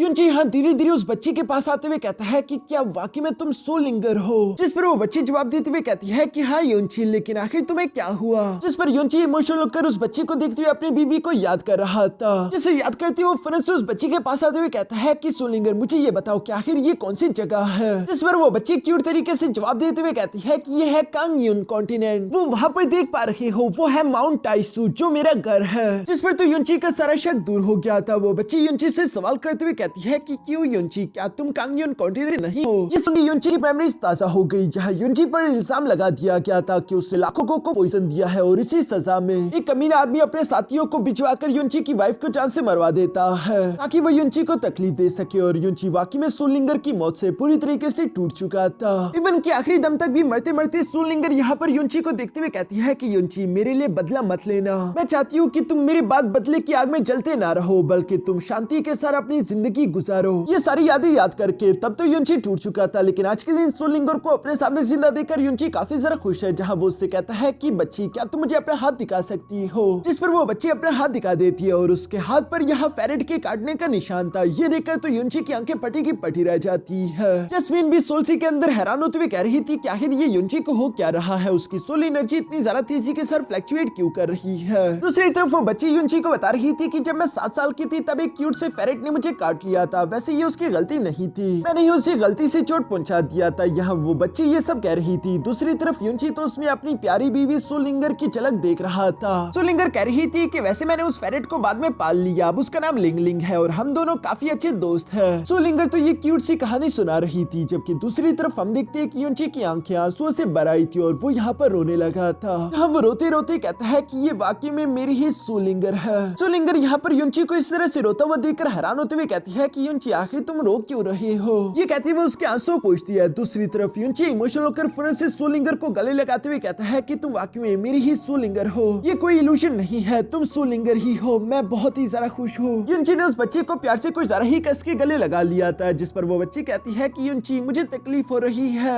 युनची उसे छोड़ते हुए अपने आंसू पोंछते हुए कहता है कि मुझे माफ कर देना। सोलिंगर युनची के रोने की वजह नहीं समझ पा रही थी। वो उससे सवाल करते हुए पूछती है कि युनची आखिर तुम रो क्यों रहे हो। जिस पर युनची खुद को शांत करते हुए कहता है क्योंकि मुझे एक बहुत ही इंपॉर्टेंट इंसान की याद आ गई थी। युनची अभी ये कह ही रहा था कि तभी अचानक वहाँ पर सोलिंगर के फादर भी सोलिंगर को ढूंढते ढूंढते पहुंच चुके थे, जिनका नाम मास्टर सु हैंग शिंग था और वो टाइसो सेट के मास्टर है। सोलिंगर को यहाँ पर उसका फादर देखकर खुश होते हुए कहता है कि आखिर तुम यहाँ पर कैसे आ गई थी, या तुम जानती भी हो कि मैं तुम्हें कहाँ कहाँ ढूंढ रहा था। जिस पर सोलिंगर अपने फादर को सब कुछ बता देती है कि कैसे युनची ने उसकी जान बचाई, और साथ ही वो ये भी कहती है कि युनची के दोस्त जख्मी है, क्यों ना हम युनची के दोस्त की मदद करें। जिस पर उसका फादर एग्री हो गया था। वो युनची के पास आते हुए सबसे पहले उसका शुक्रिया अदा करता है। साथ ही सर वो कहता है कि मेरी बेटी को बचाने के लिए शुक्रिया, आप मुझे तुम्हारा एहसान चुकाने के लिए प्लीज तुम्हारी मदद करने दो। यहीं पर पास में मेरा टाइसो सेट है, अगर हम इस लड़की को वहाँ पर ले जाए तो इसका अच्छे से इलाज हो जाएगा। जिस पर युनची भी मान गया था। ये सुनकर तो सोलिंगर काफी जरा खुश हो गई थी। वो खुश होते हुए कह रही थी कि ये अब युनची भी हमारे साथ हमारे घर चलेगा।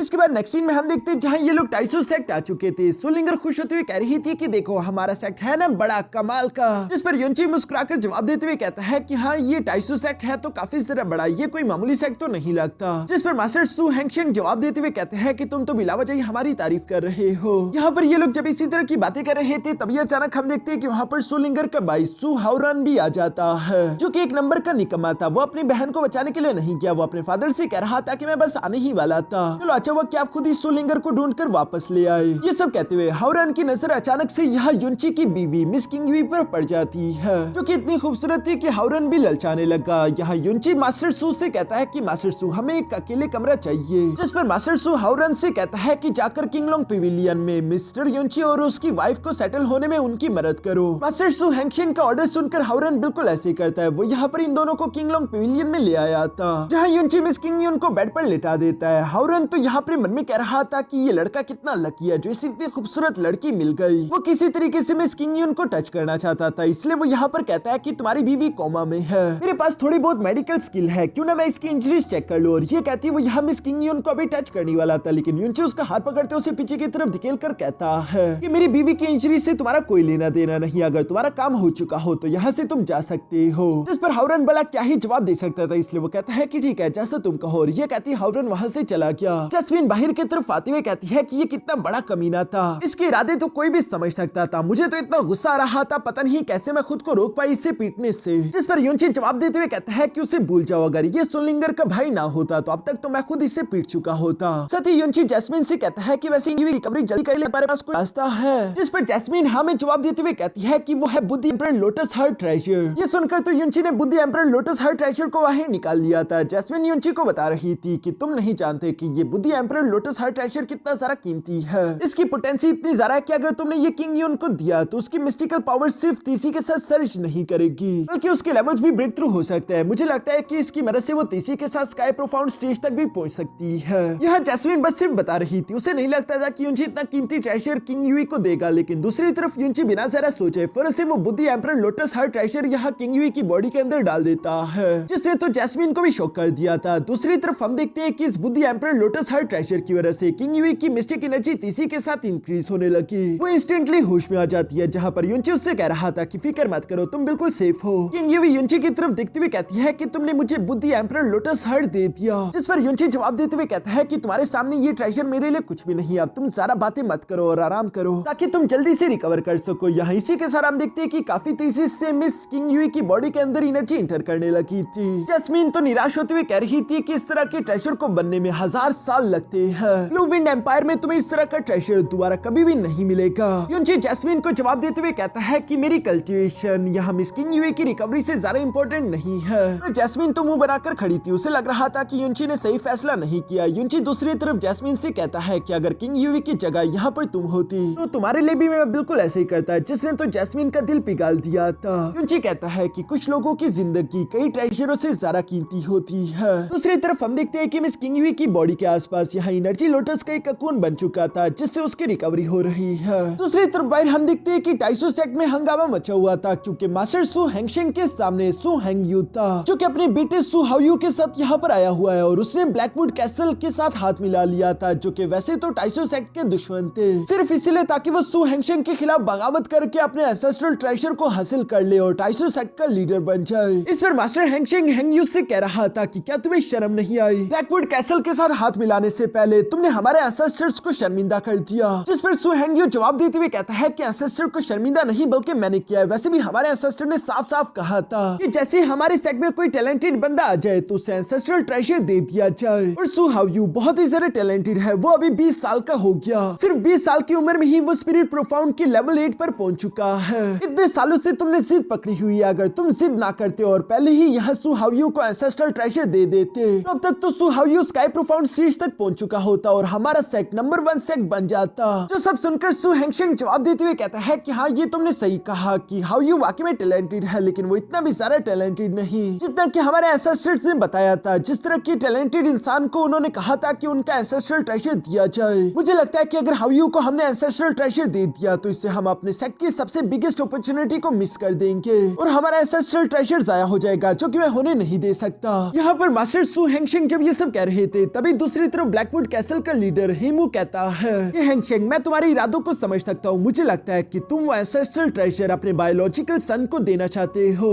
जिसकी बात सुनकर तो हेंगशेंग और भी जरा गुस्सा हो गया और वो कहता है कि हेमू मैं जानता हूँ कि हमारे बीच ये आग तुम ही लगवा रहे हो ताकि तुम हमारे टाइसो सेट को बर्बाद कर सको। अभी वो ये कह ही रहे थे कि तभी अचानक पीछे से सुप्रीम एल्डर की आवाज सुनाई देती है, जिनका नाम सु वांगजी था और वो भी यहाँ पर आगे की तरफ आते हुए कह रहे थे कि हेंगशन जैसे ये लोग कह रहे हैं वैसे ही करो और एंसेस्ट्रल ट्रेजर इन्हें दे दो। जो सुनकर तो हेंगशन को अपने कानों पर यकीन नहीं आ रहा था कि हमारा सुप्रीम एल्डर भी इनके साथ मिल चुका है। सुप्रीम एल्डर कह रहा था कि मैंने ऑलरेडी बाकी के एल्डर से भी डिस्कस कर लिया है, अब से हम लोग ब्लैकवुड कैसल के साथ मिलकर काम करेंगे। मास्टर सु हेंगशेंग समझ चुके थे कि इन लोगों ने भी रिश्वत ले ली है, वो अभी कुछ कहने लगे थे कि तभी अचानक यह सुप्रीम एल्डर गुस्सा होते हुए कहता है कि आखिर तुमने मेरे खिलाफ जाने की कोशिश कैसे की। ये कहती वो मास्टर सु हेंगशेंग पर अपना प्रेशर लगाना शुरू कर देता है। अंदर की तरफ से जैस्मिन ने इस प्रेशर को महसूस कर लिया था, जिससे युनची सवाल करते हुए पूछता है कि आखिर क्या हुआ। इस पर जैस्मिन जवाब देते हुए कहती है लगता है कि तुम्हारी वो छोटी लड़की मुसीबत में है और तुम्हें उसकी मदद करने के लिए जाना होगा। बाहर की तरफ सु हेंगशेंग भी सुप्रीम एल्डर को समझाने की कोशिश कर रहा था कि हम ब्लैकवुड कैसल के साथ कोऑपरेट नहीं कर सकते क्योंकि उनका शुरू से ही मकसद हमारे टाइसो सेट को खत्म करना है। जो सुनकर मास्टर हेंगयू कहता है कि आखिर तुम्हारी हिम्मत कैसी हुई हमारी सुप्रीम एल्डर से जबान लड़ाने की। सारे के सारे डिसाइपल्स तैयार हो जाओ, आज के दिन हम हेंगशेंग को नहीं छोड़ेंगे। जो सुनकर टाइसो सेट के बहुत सारे डिसाइपल अपनी तलवारें बाहर निकाल लेते हैं। ये सब दूर से युनची भी देख रहा था। तभी सुप्रीम एल्डर के दिमाग में एक प्लान आया। वो यहाँ पर चेयर मंगवाते हुए आराम से बैठकर कहते हैं कि अच्छा ठीक है, मैं किसी की तरफदारी नहीं करता। जाता। हेंगशिंग, तुम अपने एक डिसाइपल को सेलेक्ट कर सकते हो। यंगर जनरेशन में तुम चाहे जिस मर्जी एक डिसाइपल को चूज कर लो। अगर वो डिसाइपल यहाँ हाओयू को हराने में कामयाब हो जाता है तो मैं इस मामले को यहीं पर खत्म कर दूंगा और एंसेस्ट्रल ट्रेजर को यहाँ से कोई नहीं लेकर जाएगा। जिस पर हेंगशन धीरे धीरे अपने पैरों पर खड़ा हो गया। हेंग्यू तो खुश होते हुए कह रहा था कि हम सुप्रीम एल्डर को सपोर्ट करते हैं। उनका ये प्रपोजल जबरदस्त है क्योंकि हाओयू वाकई में ताकतवर था, लेकिन दूसरी तरफ यहाँ मास्टर हेंगशन को समझ नहीं आ रहा था कि आखिर वो क्या करे। उन्होंने मजबूरी में अपने बेटे हाओरन को चूज कर लिया था, जबकि उनका बेटा तो एक नंबर का डरपोक है जो कि डरते डरते हाओयू के सामने आ गया था और ये दोनों ही अपनी तलवारें बाहर निकाल चुके थे। हाओयू उसका मजाक उड़ाते हुए कह रहा था कि फिक्र मत करो, मैं तुम पर रहम दिखाऊंगा, तुम्हें ज्यादा पुश नहीं करूंगा। जो बोलती इन दोनों के दरमियान फाइट शुरू होती है और जैसा कि हमने एक्सपेक्ट किया था, हाओरन तो एक नंबर का डरपोक और नालायक इंसान है जो कि हाओयू के सामने कुछ सेकंड्स भी नहीं टिक पाता और उसके हाथ से उसकी तलवार गिर गई थी। जिस पर तो सब लोग हाओरन का मजाक उड़ाने लगे कि देखो हेंगशिंग का बेटा कितना बड़ा लूजर है जो कि सिर्फ अपनी तलवार को भी कसकर नहीं पकड़ सकता। यहाँ पर हेंगशिंग भी शर्मिंदा हो चुका था। वो अपने बेटे को यहाँ से जाने का इशारा करता है। दूसरी तरफ मास्टर हिमू यहाँ पर खुश होते हुए कह रहा था चूंकि अब विनर डिसाइड हो चुका है और हेंगशिंग तुम्हारे पास कोई दूसरा कैंडिडेट भी नहीं, तो ठीक है अब वो एंसेस्ट्रल ट्रेजर हमारे हवाले कर दो। जिस पर भी हेंगशिंग नहीं मानता, कहता है कि मैं अपनी इज्जत को दांव पर लगाने के लिए तैयार हूँ, लेकिन मैं अपने एंसेस्टर की आखिरी ख्वाहिश को जरूर पूरा करूंगा, चाहे मैं मारा ही क्यों ना चाहूँ। मैं वो एंसेस्ट्रल ट्रेजर तुम लोगों को नहीं दे सकता। जिस पर हेमू हंसते हुए कहता है कि अच्छा ठीक है, जितना टफ बनने की एक्टिंग करनी है कर लो, अभी पता लग जाएगा कि तुम कितने सख्त दिल के हो। और ये कहती वो सुलिंगर को यहाँ उसके फादर के सामने ले आते हैं जिसे इन कमीनों ने बंदी बना लिया था। हेंग्यू कह रहा था कि तुम बहुत ही ज्यादा जिद्दी हो, जल्दी से फैसला करो इससे पहले कि मुझे अपनी भांजी को नुकसान पहुंचाना पड़े। जिस पर हेंगशिन घबराते हुए कहता है कि नहीं हेंग्यू, तुम ऐसा नहीं कर सकते, तुम अपनी ही फैमिली को नुकसान नहीं पहुंचा सकते। जिस पर मास्टर हिमू कहता है कि नुकसान वो नहीं बल्कि मैं पहुंचाऊंगा और तुम्हारे पास सिर्फ 5 सेकंड है, जल्दी फैसला करो इससे पहले कि तुम्हारी बेटी मारी जाए। जो कहती मास्टर हिमू ने एक ब्लेड यहाँ सुलिंगर की गर्दन पर लगा दिया था। साथ ही सर वो कह रहा था कि बाद में ये मत कहना कि मैं बेरहम था। ये कहती वो गिनना शुरू कर देता है कि 5 4 3। उसका भी ये कहना ही था कि तभी अचानक मास्टर हेंगशिन उससे रुकते हुए कहता है कि रुक जाओ, अच्छा ठीक है तुम जैसा कहते हो मैं वैसा करने के लिए तैयार हूँ। उसका भी ये कहना ही था कि तभी अचानक दूसरी तरफ हम देखते हैं कि युनची हीरो की एंट्री मारते हुए फौरन से अरीना में जंप करके यहाँ पर स्टार गोड शेडो डांसिंग टेक्निक का इस्तेमाल करते हुए तीसरी के साथ मूव करके फौरन से सुलिंगर के पास पहुंच गया था, जहाँ वो एक झटके में सुलिंगर को पकड़ते हुए यहाँ मास्टर हिमू और हेंग्यू से दूर ले आता है। किसी को संभलने का मौका तक नहीं मिला था। ये देखकर तो सब लोग शौक हो गए थे कि आखिर ये लड़का है कौन, क्या इसने नया नया टाउसी सेट को ज्वाइन किया है, हमने आज से पहले तो इसे कभी नहीं देखा। यहाँ पर जब सब लोग इसी तरह हैरान होते हुए आपस में बातें करते हुए युनची को देख रहे थे, तभी अचानक मास्टर हिमू के पास उसका एक बंदा आ जाता है जो कि बताता है कि ये वही लड़का है जिसने जंगल में हमारे बिग ब्रदर को इंजर्ड किया था। तो सुनकर मास्टर हिमू भी समझ गए थे। दूसरी तरफ हाओयू यहाँ अपनी तलवार को युनची की तरफ तानते हुए कहता है कि लड़के आखिर तू है कौन और तेरी हिम्मत कैसी हुई टाउसी सेट के अंदरूनी मामलों में इस तरह से इंटरफियर करने की, बेहतर होगा कि तुम यहाँ से दफा हो जाओ इससे पहले कि तुम्हें नुकसान पहुंचाए। युनची भी उसकी बात सुनकर उसका मजाक उड़ाते हुए कहता है कि अच्छा तो तुम हो वो सु हाओयू, आइसो सेट का so called most talented disciple. चलो ठीक है सु हाओयू मोस्ट टैलेंटेड डिसाइपल, मैं तुम्हें फाइट के लिए चैलेंज करता हूँ। तो सुनकर तो मास्टर हिमो ने भी हाओयू को इशारा कर दिया था कि इस लड़के को जान से मार डालो। दूसरी तरफ युनची यहाँ बहुत ही प्यार से सुलिंगर से कहता है कि मैं दोबारा एक बार फिर से उन बुरे आदमियों की पिटाई लगाने वाला हूँ, तुम दूर रहकर मेरा इंतजार करो। जिस पर सुलिंगर तो भागते हुए फिर से अपने फादर के पास पहुंच गई थी। दूसरी तरफ युनची काफी कूल तरीके से खड़े होते हुए कहता है कि अच्छा सु हाओयू, मुझे ये बताओ कि मैं तुम्हारे राइट गाल पर थप्पड़ मारूं या फिर लेफ्ट गाल पर। वैसे इस बात से ज्यादा फर्क तो नहीं पड़ता क्योंकि तुम दोनों तरफ से ही बदसूरत लगते हो, तुम्हें किसी भी साइड से चोट लगे क्या ही फर्क पड़ेगा। ये सुनकर तो सु हाओयू गुस्से के साथ अपनी तलवार में एनर्जी अनलीश करते हुए कहता है कि लगता है कि कमीने तुम मरना चाहता है। जो कहती वो तीसरी के साथ अपनी तलवार लेकर आगे की तरफ बढ़ते हुए युनची पर हमला करने लगा। युनची उसके सारे के सारे सोड अटैक को डॉज करते हुए यहाँ पर साथ ही साथ उसे 3 पावरफुल पंचेस भी कर देता है, जिन सिर्फ 3 पंचेस में सु हाओयू को युनची ने हरा दिया था। ये देखकर उसका फादर हेंग्यू गुस्सा होते हुए कहता है कि मैं तुझे जिंदा नहीं छोड़ूंगा।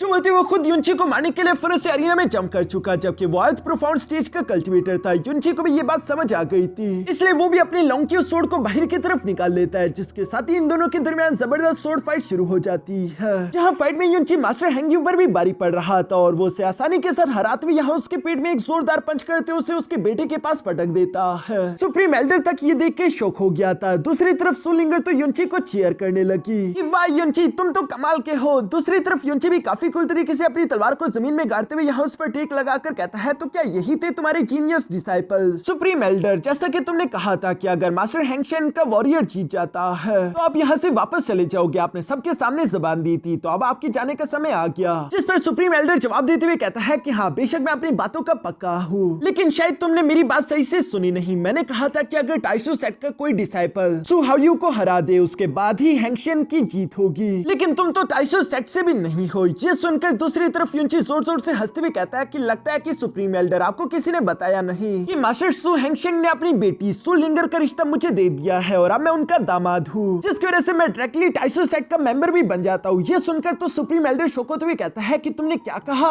इवन के बाकी के सब लोग भी सरप्राइज थे। मास्टर हैंगशेन भी ये सब सुनकर हैरान होते हुए सोच रहे थे कि आखिर मैंने ये कब किया। सुप्रीम एल्डर गुस्सा होते हुए कहता है कि मुझे बेवकूफ समझ कर रखा है क्या, जो तुम कुछ भी कहो और मैं मान लूं। आखिर तुम हमारी सु फैमिली के दामाद कैसे हो सकते हो? मैं यहाँ का ग्रेट एल्डर हूँ, मुझे ये बात कैसे मालूम नहीं? सु हैंगशेन, तुम ही बताओ, क्या ये लड़का सच कह रहा है? जिस पर मास्टर सु हैंगशेन खामोश होकर सोचने लगे। जिस पर सुप्रीम एल्डर कहता है कि सु हैंगशेन कुछ भी नहीं कह रहा, इसका मतलब कि लड़के तुमने मुझसे झूठ कहा। और तभी अचानक मास्टर सु हैंगशेन बीच में उनकी बात काटते हुए कहते हैं कि नहीं, ये लड़का सच कह रहा है। युनची ने मेरी बेटी की जान बचाई थी, वो बहुत ही जरा बहादुर इंसान है, इसलिए मैंने फैसला किया कि मैं अपनी बेटी का रिश्ता युनची को दे रहा हूँ। युनची बहुत ही जरा मैं फैसला किया है कि जब मेरी बेटी सु लिंगर 16 साल की हो जाएगी तो मैं उसकी शादी युनची से करा दूंगा। युनची तो ये सब सुनकर मुस्कुराते हुए सुप्रीम एल्डर की तरफ देखने लगा। सुप्रीम एल्डर गुस्से के साथ खड़े होते हुए कहता है कि ये सब नॉनसेंस है, तुम हमें बेवकूफ बना रही हो। जिस पर मास्टर हैंगशेन जवाब देते हुए कहता है कि अपनी बेटी का रिश्ता किससे करना, कब करना है, ये मेरा फैसला होगा, तुम लोगों का नहीं। युनची भी दूसरी तरफ अपनी 2000 किलो की तलवार को जमीन पर रखते हुए फुरत से मास्टर हैंगशेन की तरफ पलटकर उन्हें फादर इन लॉ कहकर रिस्पेक्ट पेश करता है। साथ ही साथ युनची प्यार से सु लिंगर की तरफ देखते हुए कह रहा था कि सु लिंगर, मैं तुम्हें बहुत कुछ ओन करता हूँ, अगर ये एक अच्छा ख्वाब भी है तब भी मैं तुम्हारे लिए जो कुछ हो सके वो सब करूंगा। युनची जब यहाँ पर ये सब सोच रहा था तभी दूसरी तरफ मास्टर हिमो अपने मन में कहता है कि इस बात से कोई फर्क नहीं पड़ता कि सब लोग क्या कहते हैं, मैं टाइसो सेट से हूँ या नहीं, एंसेस्ट्रल ट्रेजर उसी का होगा जो सबसे ज्यादा ताकतवर है। और ये कहती वो तेजी के साथ आगे की तरफ बढ़ते हुए युनची पर हमला करने लगा, जहाँ युनची उन्हें अपनी तलवार से हिट करने की कोशिश करता है, लेकिन मास्टर हिमो तो स्मोक में कन्वर्ट होते हुए युनची के पीछे आ गए, जहाँ वो एक एनर्जी स्फीयर का इस्तेमाल करते हुए युनची पर पीठ पीछे एक स्नीक अटैक करने वाले थे। युनची ये देखकर फौरन से अपने cloud and sun sealing technique activate कर लेता है, जिस वजह से युनची उस डेडली अटैक से जिंदा बच पाया। मगर दूसरी तरफ हम देखते हैं कि मास्टर हिमो तो हाथ धोकर युनची के पीछे पड़ चुका था और युनची को इस मास्टर हिमो के साथ फाइट करने में थोड़ी डिफिकल्टी आ रही थी, क्योंकि मास्टर हिमो अपनी फिजिकल बॉडी को यहाँ लिक्विड और स्मोक में कन्वर्ट कर सकता है, जो देखकर तो सु लिंगर और मास्टर सु हैंगशेन भी यहाँ युनची के लिए परेशान हो गए थे, क्योंकि मास्टर हिमो ने अपनी पावर्स का इस्तेमाल करते हुए युनची को हवा में जकड़ लिया। साथ ही साथ वो उस पर फाइनल अटैक करने वाले हैं ताकि वो उसे जान से मार सके। मास्टर हैंगशेन ये देखकर आगे की तरफ बढ़ते हुए मास्टर हिमो को रोकने वाला था, लेकिन सुप्रीम एल्डर उल्टा हैंगशेन पर हमला करते उसे हिट करके वापस से पीछे की तरफ पटक देता है।